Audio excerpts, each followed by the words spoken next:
شریعت کے اس مسئلے کی روشنی میں کہ اگر کسی پر قضا کا بوجھ ہے تو کامن سینس بھی یہی کہتی ہے، لاجک بھی یہی کہتی ہے، اسلام بھی یہی کہتا ہے کہ پہلے قضا کے بوجھ کو اتارے، اس کے بعد پھر سنت اور ثواب کے راستے پہ قدم آگے بڑھائے۔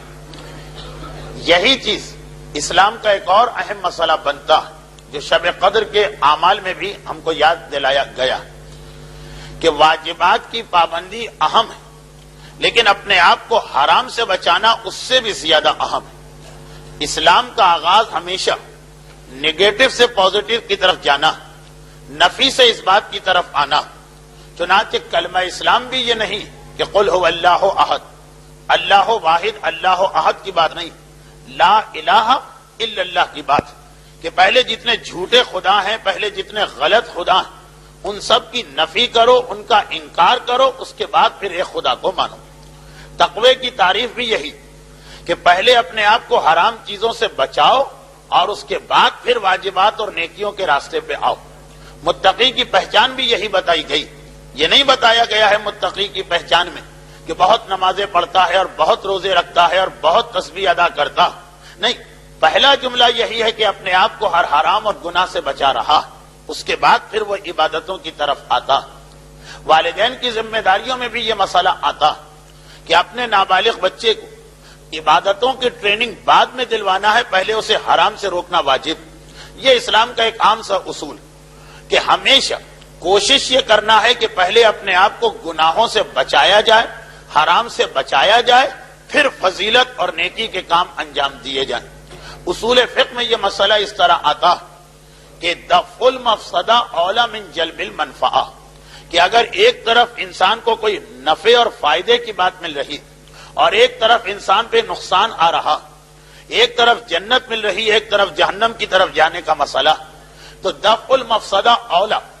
پہلے اپنے آپ کو جہنم سے بچاؤ، پہلے اپنے آپ کو نقصان سے بچاؤ، منفعت اور نفع بعد میں حاصل کیا جا سکتا ہے۔ چنانچہ بہت ہی اعلیٰ پیمانے پر جب ہم اصول پر بحث کرتے ہیں تو یہ بحث آتی ہے کہ اگر کبھی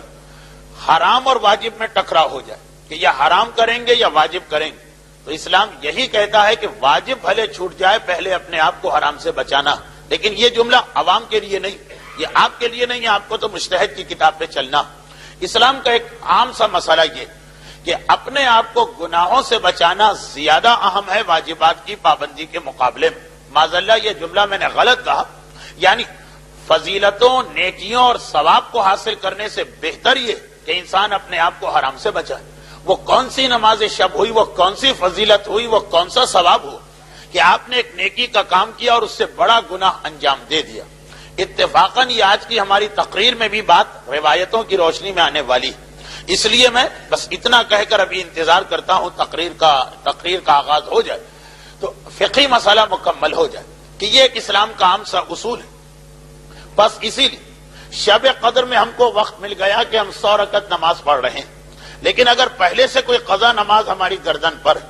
تو بجائے اس کے کہ وہ 50 نمازیں 2 رکعت کر کے پڑھی جائیں، وہ شب قدر کی سنت نماز ہے جس کا ثواب مل رہا، اس سے بہتر یہ نہیں ہے کہ پہلے ہم اپنے آپ کو حرام اور گناہ سے محفوظ کریں اگر زندگی میں کوئی قضا نماز باقی۔ یہی سبب کہ ہمارے بزرگوں نے اعمال کے طریقہ کار وہ 50 نمازیں 2 رکعت والی نکال دی اور کہا ہے کہ اسی کے برابر 100 یا 102 رکعت قضا نماز انجام دے دو، اور وہ پھر امام کا وعدہ بھی کہ اس صورت میں اس کا بھی ثواب مل گیا اور اس کا بھی ثواب مل گیا۔ لیکن ویسے اعمال کی کتابوں میں اگر آپ دیکھیں تو بنیادی طور پہ شب قدر میں 6 رکعت نماز پڑھنے کا کوئی خاص حکم نہیں آیا۔ لوگ سمجھتے ہیں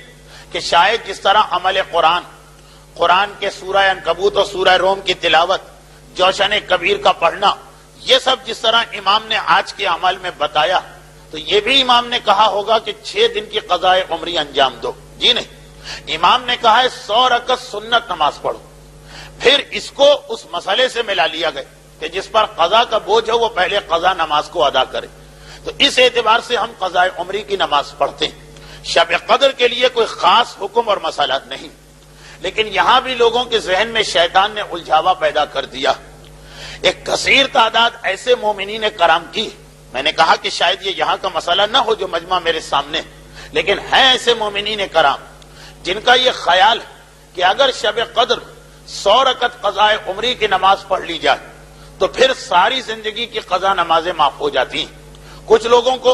بہرحال اتنا زیادہ تو سہولت کھٹکی، لیکن انہوں نے بھی یہ کہا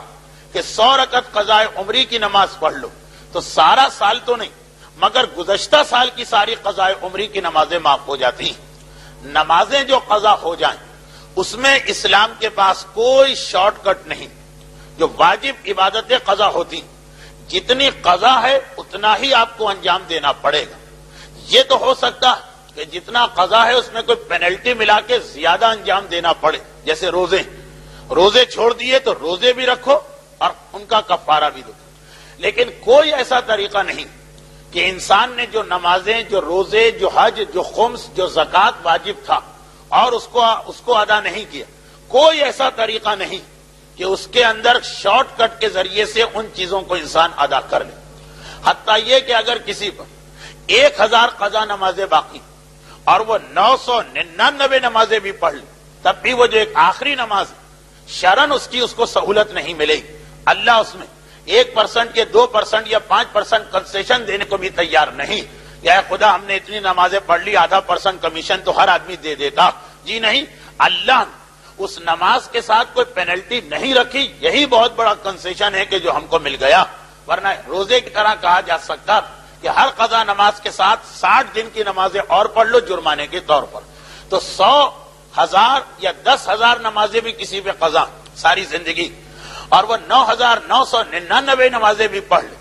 اتنا % اس کا گناہ معاف تو ہو جائے گا، لیکن وہ جو ایک آخری نماز بچے گی وہ بھی اس کو انجام دینا،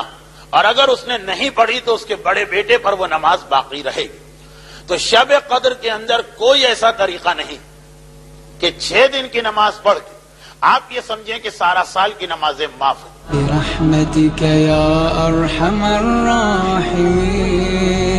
وصلى الله على محمد وآله